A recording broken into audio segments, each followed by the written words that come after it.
அஸ்ஸலாமு அலைக்கும் வரஹ்மத்துல்லாஹி வபரகாத்துஹு. இன்றைக்கி ஒரு கொடியேற்றத்துக்கு நான் கிளம்பிகிட்ருக்கேன். அதுக்கான காணொளி தான் இது. இது வந்து திசையன்வலை. நான் இப்போ திருநெல்வேலியிலேருந்து திசையன்வலைக்கு வந்திருக்கேன். இங்கே இந்த இடத்துக்கு பேர் விநாயகர் கோயில் ஸ்டாப்புன்னு சொல்லுவாங்க. முன்னாடிலாம் இங்கே தான் பஸ் நின்றுட்டு இருந்துச்சு. ஆனால் இப்போ வந்து கொஞ்சம் தள்ளி நிப்பாட்டியிருக்கிறாங்க. இந்த இடத்துல தான் வந்து இந்த மினி பஸ் நிற்கும். நம்ம இந்த மினி பஸ்ஸில் ஏறணும் அப்படின்னா இங்கேருந்து கோடாவளிக்கு நம்ம டிக்கெட் எடுக்கணும். திசையன்வலைக்கு வந்து கோடாவளிக்கு நம்ம டிக்கெட் எடுக்கணும். நவுலடி வழியாகத்தான் அது போகும். இப்போ நம்ம வந்து கோடாவளையில் மஸ்தான் பள்ளிவாசலுக்கு இறங்கியாச்சு. ஏன்னா அதிலே கோடாவளை மஸ்தான் பள்ளிவாசல்னு இருக்கும். இங்கேருந்து நம்ம வந்து உள்ளே கடற்கரைக்கு போகிறது தான் இந்த வீடியோவில் நான் ஃபுல்லாக விளக்கியிருக்கேன். இது வந்து திருச்செந்தூர் போகிற ரோடு. இதுக்கு நேராக வந்து காசிம்பாபா தர்கா, இதுக்கு சைடில் வந்து கன்னியாகுமரிக்கு போகும். இதுக்கு நேராக நம்ம உள்ளே இப்போ போனோம் அப்படின்னா காசிம் தர்காக்கான போகிறதுக்கான வழி வந்து இதுதான். இந்த இடத்துல வந்து தேங்காய் மரமும் பனை மரமும் அதிகமாக இருக்கும். மெயினாக பனைமரம் அதிகமாக இருக்கும். இங்கே கருப்பட்டி எல்லாம் ரொம்ப அதிகமாக கிடைக்கும். இந்த ஊர் பேர் தான் கோடாவளை. இந்த ஊருக்குள்ளே தான் கிட்டத்தட்ட ஒரு 50 குடும்பம் அப்படி தான் இருக்குது. நான் இங்கே 1.25 வருஷம் கடற்கரையில் தன்னந்தனியாக தங்கியிருக்கும்போது இந்த வீட்டில் உள்ள கிருஷ்ணா அப்படிங்கிற பையன் தான் எனக்கு 1.25 வருஷமும் தண்ணி கொண்டு வந்து தந்தான். அதனால் இந்த வீடையும் இவங்களையும் வந்து மறக்கவே முடியாது. இங்கே வந்து அதிகமான முறையில் முருங்கை மரங்கள் இருக்கும். முருங்கை சாகுபடி வந்து இந்த கோடாவளியாக இருக்கட்டும் திசையன்வலையாக இருக்கட்டும் அதிகமான முறையில் செய்கிறாங்க. இப்போ இதுதான் வந்து ஊருக்குள்ளே நான் வந்துக்கிட்டு இருக்கிறத காட்டிகிட்ருக்கேன். இப்போ இதுக்கு அப்புறம் வந்து கடற்கரை வந்துடும். இதுதான் நம்ம ஊரை முடிச்சிட்டோம். இது வந்து ஊர் முடிஞ்சிருச்சு. இதுக்கப்புறம் வந்து கடற்கரை தான். இந்த மணலை பார்த்தாலே இந்த கடற்கரையோடைய அடையாளங்கள் தெரியும். ஊர் வந்து கிட்டத்தட்ட ரொம்ப தொலைவில் இருக்குது. ஊருக்கும் கடற்கரைக்கும் நடந்து வர்றதுக்கு 1 கிலோமீட்டர் தூரம் இருக்குது. பரகாத்துக்கும் இன்றைக்கி நான் வந்து கோடாவிளை இடத்துல இருக்கக்கூடிய மஸ்தான் பாபா தர்காவுக்கு நான் போய்கிட்டு இருக்கேன். இன்றைக்கி அங்கே வந்து சபர் 18 அன்னைக்கு அந்திரி நடக்குது. அதனால் நான் அந்த இடத்துக்கு வந்திருக்கேன். ஸோ இங்கே வந்து கொடியேற்றம் நடத்துகிறாங்க. இந்த கொடி வந்து ஒவ்வொரு வருஷமும் சபர் பிறை அன்று ஏற்றப்படும். ஸோ அதுக்கு தான் நான் வந்திருக்கேன். இன்றைக்கி அந்த கொடி ஏற்றி முடித்து அங்கே இருக்கக்கூடிய நடவடிக்கைகள் சடங்குகள் என்ன அப்படிங்கிறத பார்த்துட்டு கண்டிப்பான முறையில் இங்கே வந்து ஜியாரத்து பண்ணிவிட்டு கிளம்பணும். அஸ்ஸலாமு அலைக்கும் வரஹ்மத்துல்லாஹி வபரகாத்துஹு. இன்றைக்கி நைட்டு கண்டிப்பாக இங்கே தங்குவேன். அதனால் இன்றைக்கி நான் பாபாவை ஜியாரத்து பண்ண வந்திருக்கேன்.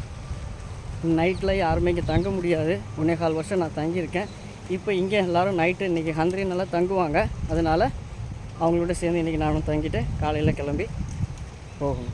அஸ்ஸலாமு அலைக்கும் வரஹ்மத்துல்லாஹி வபரகாத்துஹு.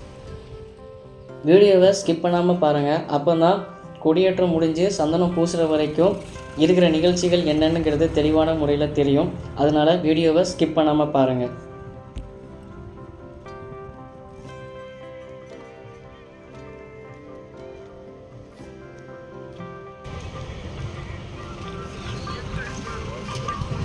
அஸ்ஸலாமு அலைக்கும்.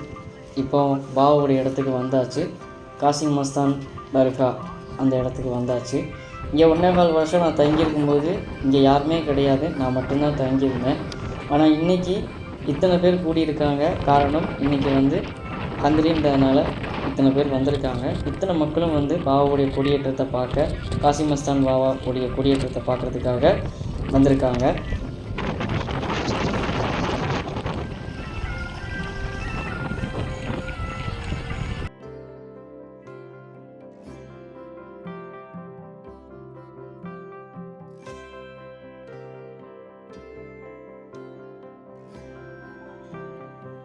இங்கே என்ன நடக்குதுன்னா கொடியேற்றம் முடிஞ்சதுக்கப்புறம் மக்களுக்கு நேர்ச்சை கொடுக்கணும். அதுக்காக தான் இங்கே வந்து சமையல் ஆக்கப்படுது. இது தர்காவை சார்ந்தவங்க தான் இதை செஞ்சுக்கிட்டு இருக்கிறாங்க.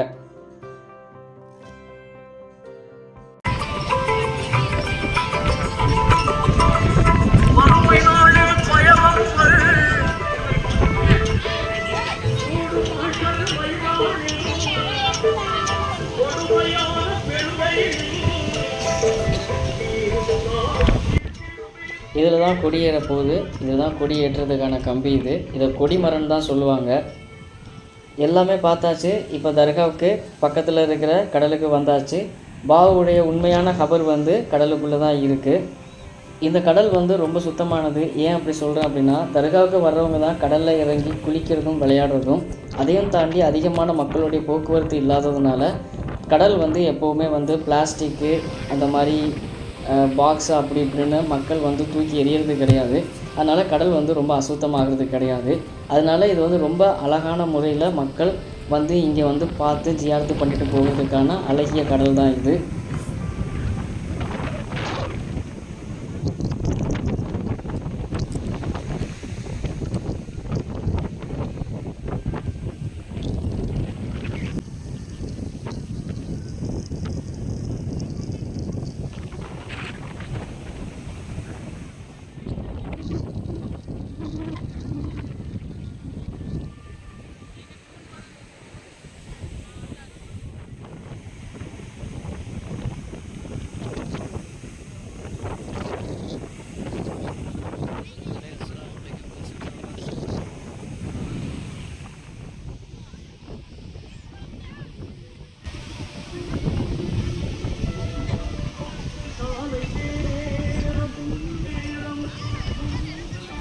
பெரும் கருபலாவில் கண்ட தியாகம் பாடமாகுமே புனித சீரோரே கேளும்.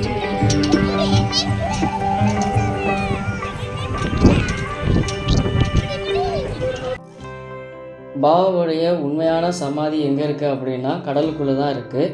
ஆனால் இது வந்து 4ஆவதாக கெட்டப்பட்ட கபர் தான் இது. ஏற்கனவே கடலுக்குள்ளே இருக்கிற கபரை வந்து தண்ணி வந்து அந்த இடத்துல மூடி இருக்கிறதுனால திருப்பி ஒவ்வொரு கபரையும் கெட்டும்போது தண்ணி வந்து திருப்பி அந்த இடத்துல அடித்து அதை வந்து மூழ்கடிச்சதுனால இது 4ஆவதாக கெட்டப்பட்ட கடைசி கபர் தான் இது. பாபாவுடைய உண்மையான கபர் வந்து கடலுக்குள்ளே தான் இருக்குது. மேலும் அவருடைய பிடி மணல் எடுத்துக்கொண்டு தான் இங்கே வந்து வச்சுருக்கிறாங்க. நான் இங்கே தங்கியிருக்கும்போது நிறைய அதிசயங்கள் நடந்தது. பாபா எனக்கு நிறைய அதிசயங்களை காட்டி தந்தாங்க. ஆனால் அது வந்து சொல்லக்கூடாது. அதே மாதிரி நீங்களும் இங்கே வந்து பாபாவை ஜியாரத்து செய்து தங்கும்போது உங்களுக்கும் நிறைய அதிசயங்களை கண்டிப்பான முறையில் இறைவன் பாபா இடத்துல காட்டுவான்.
கந்திரி சோறு ஆகிக்கிட்டு இருக்கு. மக்களுக்கு விளம்புறதுக்காக கொடியேற்றம் முடிஞ்சதுக்கப்புறம் மக்களுக்கு கொடுக்கறதுக்காக இங்கே வந்து நேர்ச்சி ஆகிக்கிட்டு இருக்கு. மக்களுக்கு கொடியேற்றம் முடிஞ்சதுக்கப்புறம் மக்களுக்கு இது வந்து விளம்புவாங்க. அதுக்கான ப்ராசஸ் தான் இங்கே வந்து நடந்துக்கிட்டு இருக்கு.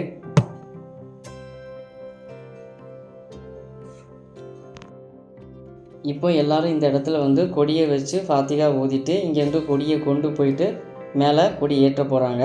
அதற்கான நிகழ்வு தான் இது.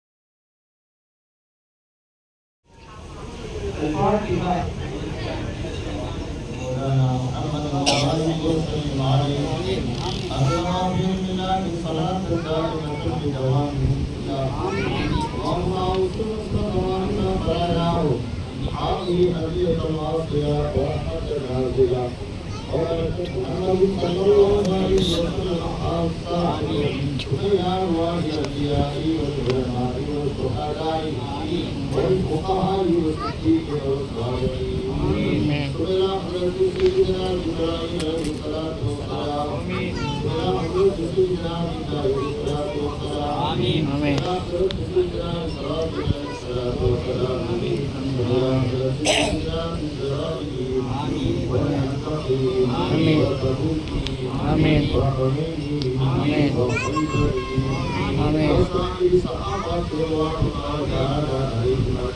آمين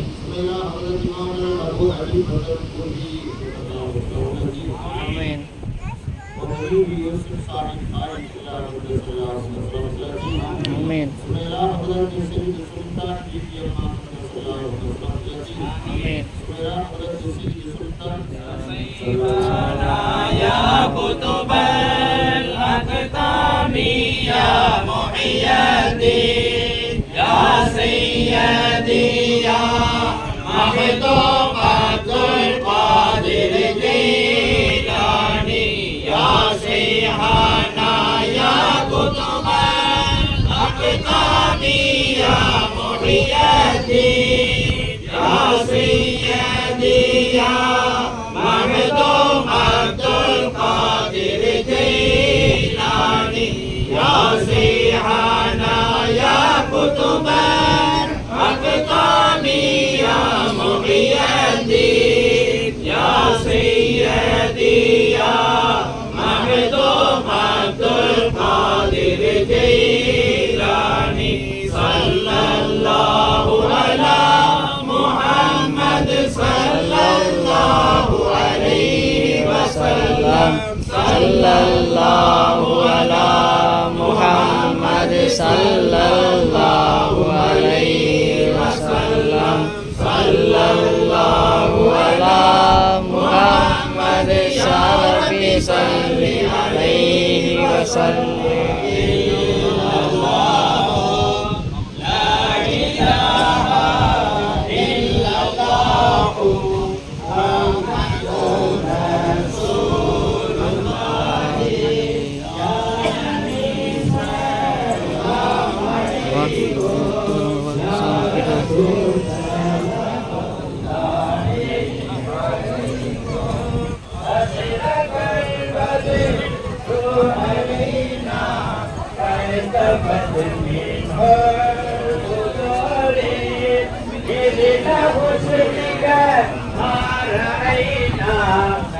حبيبي يا محمد يا أروس الحافكين يا مؤيد يا ممجد يا إمام القبلتين من رأى في المبارك بردنا يوم النصور أنت غفار بالخطايا والذنوب الموبقات أنت ستار المصاري ومقيل الأسرات يا ولي الحسنات يا ربي مستجيب الدعوات ربي ارحمنا جميعا بجميع الصالحات لا إله إلا محمد رسول الله صلى الله على محمد يا ربي صل وسلم. السلام عليكم.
नारे तकबीर, नारे तकबीर, नारे तकबीर, नारे तकबीर, नारे तकबीर।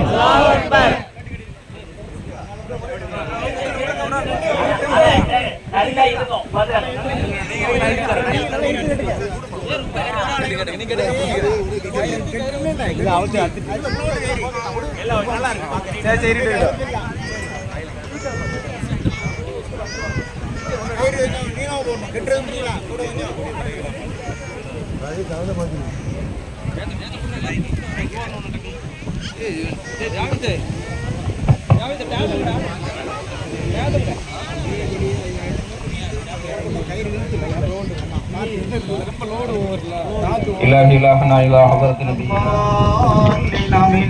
بسم الله الرحمن الرحيم. قل هو الله أحد الله الصمد لم يلد ولم يولد ولم يكن له كفوا أحد. قل أعوذ برب الناس ملك الناس إله الناس من شر الوسواس الخناس الذي يوسوس الرحمن الرحيم. الحمد لله الحمد لله ثم صباب ما قرأناه من كلامك العزيز. هذه هدية واصلة رحمة نازلة بركة شاملة تحفة كاملة مقبولة منا مرضية منك إلى حضرة سيدنا محمد صلى الله عليه وسلم خاصة ما إلى حضرات أرواح جميع الأنبياء والأولياء والعلماء والفقهاء والشهداء والصالحين والعارفين والصديقين والمتقين والمحدثين والمفسرين والمصنفين عام.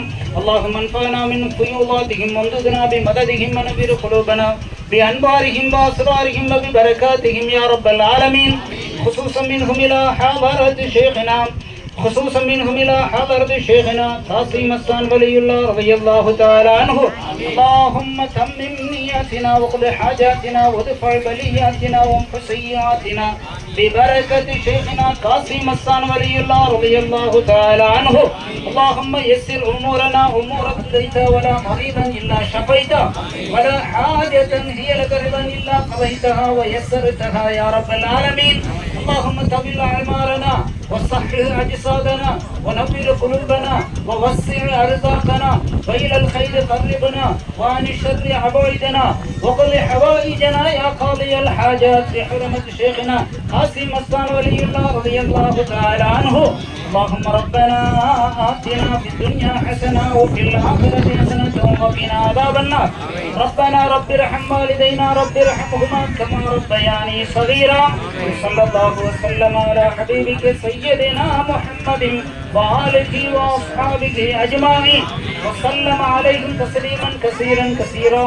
آمين بخير. سبحان ربك رب العزة عما يصفون سلام على المرسلين والحمد لله رب العالمين. يا قطب الأقطاب يا محيي الدين يا سيدي يا مخدوم عبد القادر الجيلاني.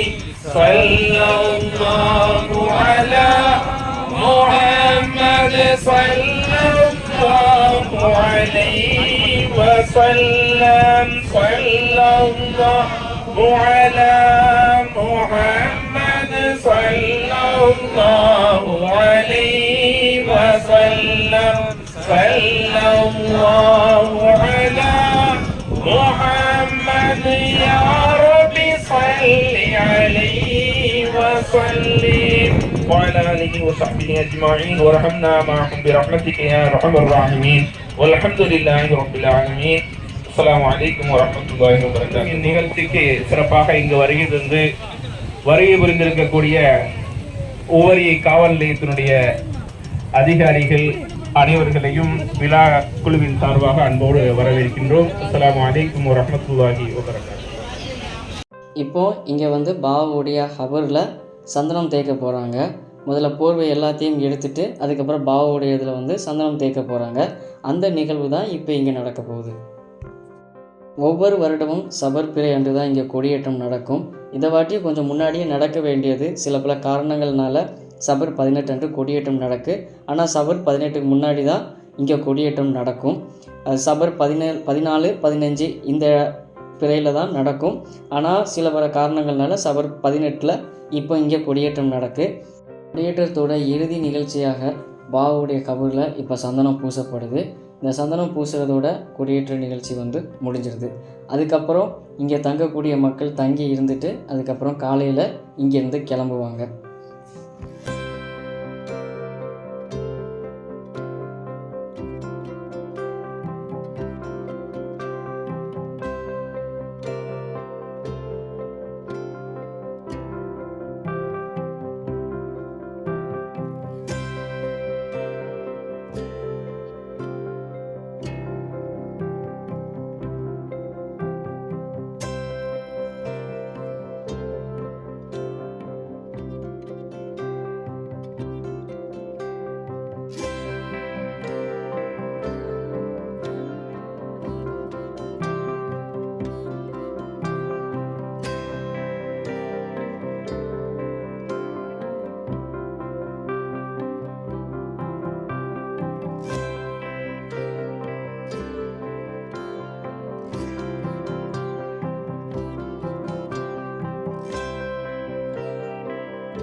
மக்களுக்கு நேர்ச்சை கொடுக்கறதுக்காக இங்கே வந்து சரி பார்த்து அடுக்கிட்டு இருக்காங்க.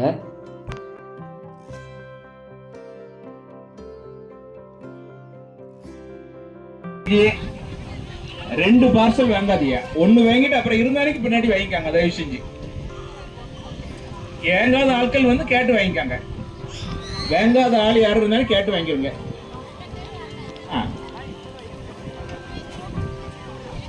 தயவு செய்து வேங்காத ஆட்கள் இருந்தாலும் கேட்டு வாங்கிருங்க.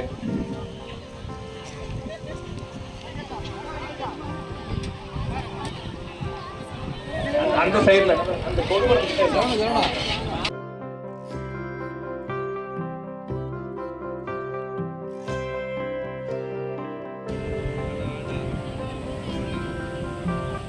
நிகழ்ச்சி எல்லாமே முடிகிறதுக்கு கரெக்டாக ஒரு 10 மணி ஆகிடுச்சு.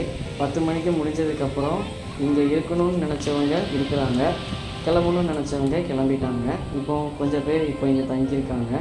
இவங்க எல்லாருமே வந்து இன்றைக்கி தங்கணும்னு தங்குறாங்க. பாபா இடத்துல தங்கிட்டு காலையில் எல்லாருமே கிளம்பி போயிடுவாங்க. அஸ்ஸலாமு அலைக்கும். இப்போ கரெக்டாக நைட்டு 10:15 ஆகுது. 10:15 நான் இங்கே இருக்கேன், கடலுக்கிட்ட நான் இருக்கேன். எல்லாருமே இங்கே தான் இருக்காங்க. இன்றைக்கி கொடியேற்றங்கிறதுனால எல்லோரும் இங்கே தங்கி இருக்காங்க. ஸோ நானும் தங்கி இருக்கேன்.